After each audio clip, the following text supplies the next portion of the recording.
Wala pang kasiguraduhan kung kailan matatapos ang kaso ni dating Presidente Rodrigo Duterte sa International Criminal Court or ICC sa The Hague, Netherlands. Ipinaliwanag ni Attorney Kaiser Cordero, isang international lawyer sa ilalim ng Article 61 ng Rome Statute, mayroong tatlong maaring mangyari sa pagtapos ng kanyang confirmation of charges sa hearing sa Biyernes, February 27, 2026.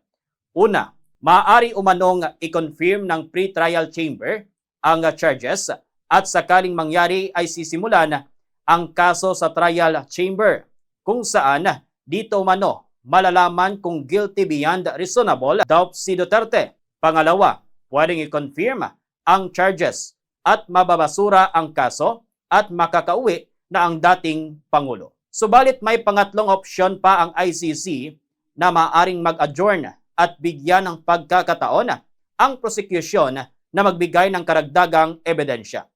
Nangangahulugan na pwedeng silang bumalik at mag-take two, bit-bit ang malakas na kaso.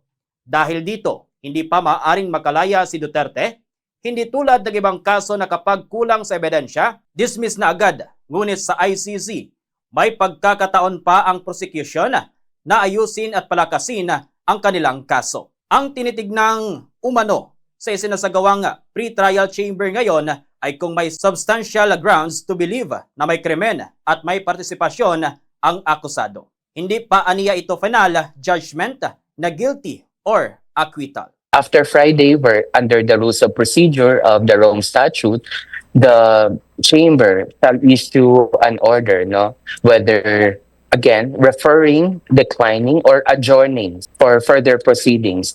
Baka kasi mag-proceed further and adjourn, or maybe may i-refer and confirm partially, or may decline partially or fully of yung mga charges that we do not know. Another possibility is that the chamber might adjourn temporarily.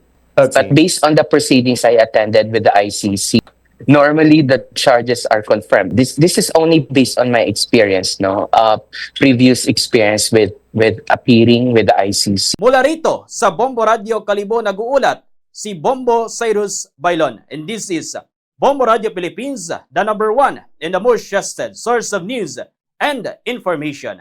Basta Radio, Bombo!